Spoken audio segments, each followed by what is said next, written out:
Hello, Eurovision fam. It's now getting to be like a decent hour of day for me, I guess, here in the States.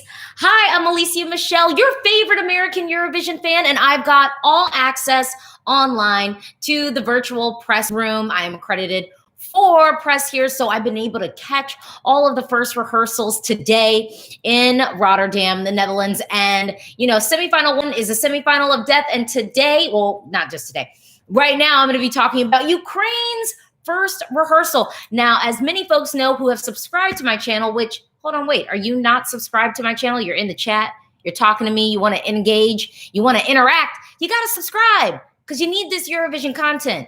In years like this, I mean, we definitely need more Eurovision content, honestly.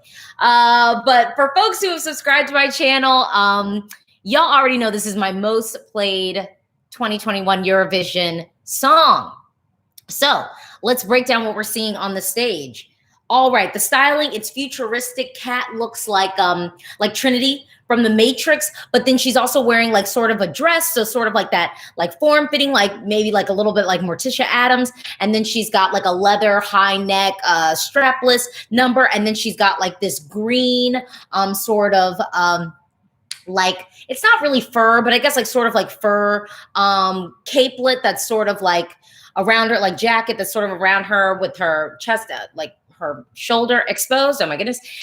In the background, we have dancers, and then also we have the rest of Goe, the band behind her, all of them sort of playing their instrument. We have our like flautist, like our, piccolo flautist. Tevas is like the DJ, and then we got Homeboy, I think on a bass. I don't think it's a guitar. I think it's a bass. I can't recall. And then we have two dancers on the stage as well. Everyone, it's really cool staging. You sort of see them in kind of this like futuristic forest where the trees are sort of white. There's a lot of like kind of stark white on the stage. And so with Kat in black and that green, there's this like pop of color. And the song is called Shum, and it's all about like summoning spring. And so sort of that green contrast against the white is really nice. It pops. The band and the dancers are all wearing like sort of black and white. Looks really, really clean. Looks good. It looks futuristic. It looks different. This is not boring styling. And honestly, I just want to applaud all the men so far who have hit the stage and have given us something to look at. I mean, like, honestly, clap it up for the dudes in semifinal one who have not shown up in just like boring a suit or just like a t-shirt and slacks. We are actually getting some real styling from our men this year, and I'm so happy to see it. All right, vocally, it sounds exactly like the track. We've heard Ukraine perform this live though before, and even with them going through like Vidbeer, the national selection last year, they had to perform live. So there was never any faltering. Kat always sounds like the record, and this sounds exactly like the record. There is a ritual happening on stage, and it sort of seems like at one point, on the dun dun dun dun dun dun, where it's like we see like some elements. I feel like some people are grabbing like bits of earth, someone's like grabbing water. So we're going through this ritual to sum things up. Sandy says, do you think Ukraine could win the televote? I don't know, and we'll get to, let me just finish up with the staging. I will say there's a lot going on with the LEDs. Honestly, more going on with the LEDs than I thought I even imagined. At the point where then it's like the dance party at the end, you do see like sort of shadows of people dancing. I don't know if I love that, but I don't hate it. I don't find it to be distracting or anything. And it is sort of that reminder, like now we can kind of like party a little bit. And so I think that's sort of what they're doing. But then there's also an LED that transitions to. So you see the people sort of dancing the white and black, which I didn't mind that. But then it translates into this almost futuristic, like game look. It reminded me kind of like there's like a Daft Punk music video that has sort of done this, where you sort of see like this, like graphed out people sort of going. I just don't know if it's completely necessary. I don't hate it, but I don't know if it's completely necessary. Let me hop into these comments. Axe host, high chance of qualifying, I hope. I want this to qualify. Here's what makes me nervous for it. What makes me nervous for Ukraine is when we look at the jury scores from 2019, that makes me nervous because I don't think the juries really gave a lot of shine to some of our ethnic native language songs across the board, unless it was, like a Balkan song. It seemed to be blanked. So that makes me nervous. And then the other thing that makes me nervous is, y'all, I love Triana Park. Will we draw the line? Tell me, baby, will we draw the line? You know what I mean? Like, I loved that song. And you know what? Maybe Triana Park was just too soon. Maybe viewership and the juries have caught up to kind of this like experimental electronic music, because it does remind me of, like, it's different. It's, it's not the same as Triana Park, but arguably, Triana Park did have a melody and like a hook that people could really sing along to, whereas, this one doesn't have that. So I love this. What I saw on stage made me feel good. What I saw was good. I feel good about what I saw. I'm into it. I would pick up the phone and call for this. It is literally my most played Eurovision 2021 song. Literally my most played Eurovision 2021 song. Let me hop into the comments. Ollie, Triana Park didn't deserve last. They didn't, but they wound up there. So like, xclout222 says Ukraine top 3 for the televote, bottom 3 for the juries, result 7th, 10th place. See, but that is not, I don't want to live in a 7th, 10th place. That to me just feels still like my heart. Oh my gosh. Yeah. All I see is you. All I see. Yeah. Will we draw the line? Okay. And then Saoli says Poland 2019 was different too and didn't qualify. I think the thing with Poland was they almost did, but those jury scores were all messed up. So it was like Poland almost did. But again, I liked Polly Shay. I thought that was forward thinking. It was cool. It had the white voice, and it had that rock element to it. And no one else was giving us that in the semi. And that one didn't make it through. That's why I'm nervous for Ukraine. I'm nervous for Ukraine based off of, honestly, past numbers and past results. And I'm just hoping that in this season, people have evolved and expanded their musical horizons to be able to consume this. Because it is so good. I mean, honestly, like I keep saying this, it is my most played Eurovision 2021 song. There's nothing I would change about this performance. Like maybe they could mix up some of the LEDs or experiment with showing something different, because I don't think we needed all of what was shown on the LED screens, in particular near the end. In the beginning, they were almost showing like these moments where you could see leaves. So it was like sort of really quick imagery where it did seem sort of seasonal in a way. So that was really good. Yeah, Raven, Poland 2019 did qualify. That's what I'm saying. There was like a mix up with the points, but even still, it edged in. It wasn't like set. And that's why I'm like, I'm in a semi like this one that's so stacked. Ugh. Zandi said, who do you think is the safer qualifier, Ukraine or Russia? I think Russia's the safer qualifier. But both of them could get through. I want both of them through. In my predictions, it would be very different, which I will talk about my predictions later when I encapsulate the day.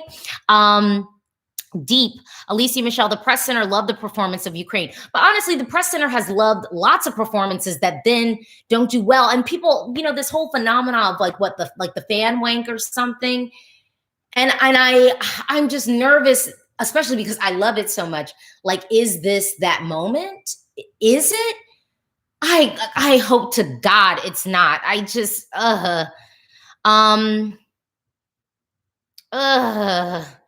Mario Novak, juries are going to push Shum to the grand final, I'm sure. But I just don't trust them. I don't trust them with entries like this. I mean, again, Triana Park, that song was so good. I was like, sure, Triana Park was going to qualify. I think that was like my one thing I messed up that prediction year. I like everything else I had right, but Triana Park. And my heart. Oh my heart. Chris 17 said the press center also loved Finland 2017 and Blackbird. Oh, well, I'll tell you this. Because I heard somebody in the comments was comparing Blackbird to what Belgium is doing this year. I never thought Blackbird was qualifying. I never did. Because I sensed that I never thought it was qualifying. I didn't think it was a bad song. I didn't think it was lacking in quality, but I did not think it was going to qualify.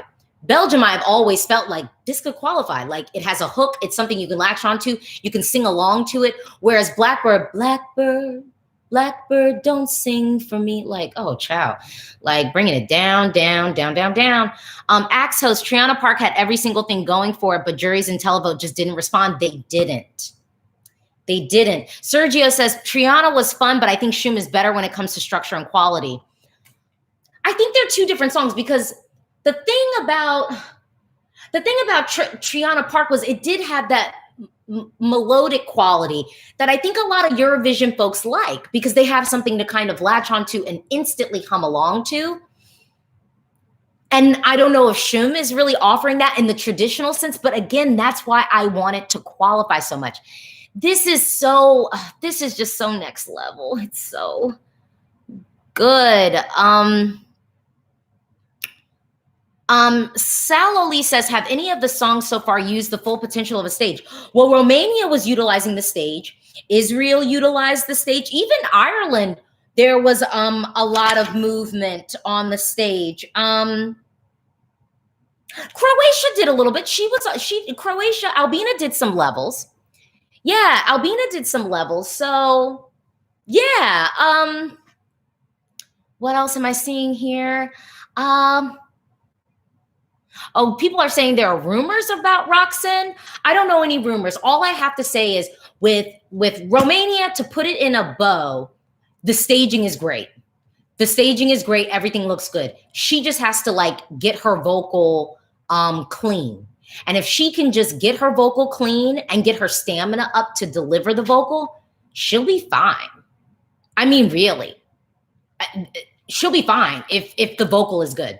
That's really it. Jim K, Greece is going to utilize the stage for sure.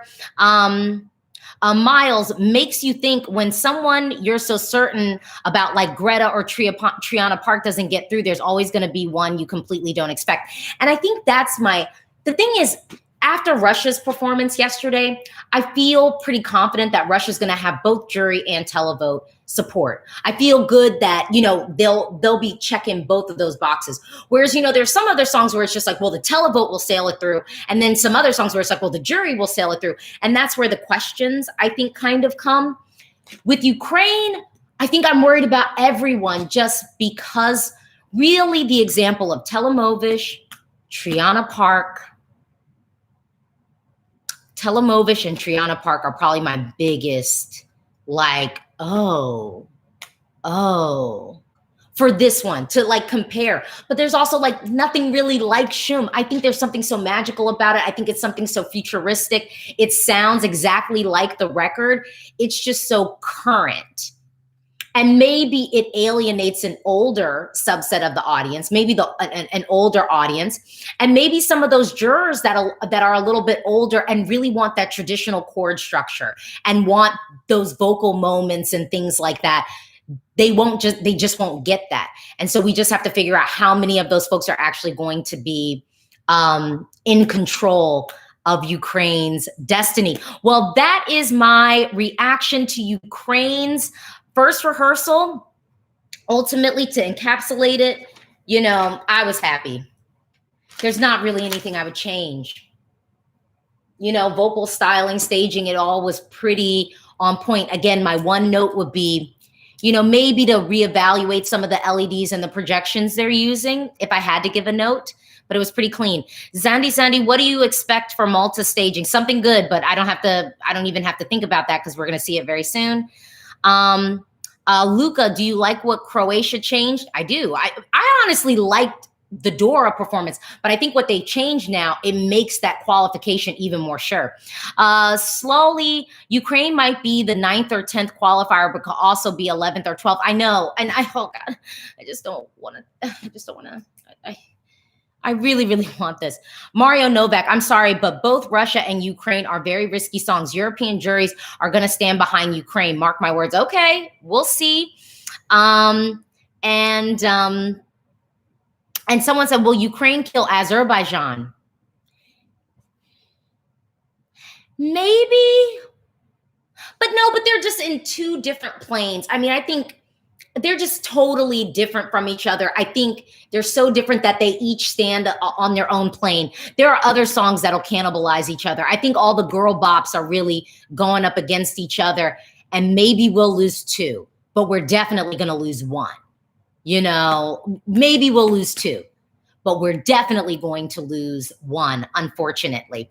Okay, I am going to sign off now, and then I will be back with my reaction to Malta. And obviously, y'all need to come and join my end of day recap, because it's definitely a little bit more conversational, and we'll talk about everything, because we're not just going to talk about today. We're also going to have to be talking about yesterday, because technically, after we see Malta, we've seen semifinal one. And after Malta, you know, we could really make a decision on whether we have seen the winner. If you just hopped into my stream or just watched this video and came across it and you're not subscribed, please subscribe. You want to join this conversation. We have so much fun. We really, really do, just talking about everything. And we keep it real over here. All true tea, no hype, real talk. We keeps it real over here. We keeps it real. So please, please consider subscribing. And thank y'all so much for tuning in. And I will be back with Malta. And then obviously at the end of the day, to just wrap up everything that we've done. Thank you so much. And I'm so excited for Eurovision 2021. Bye.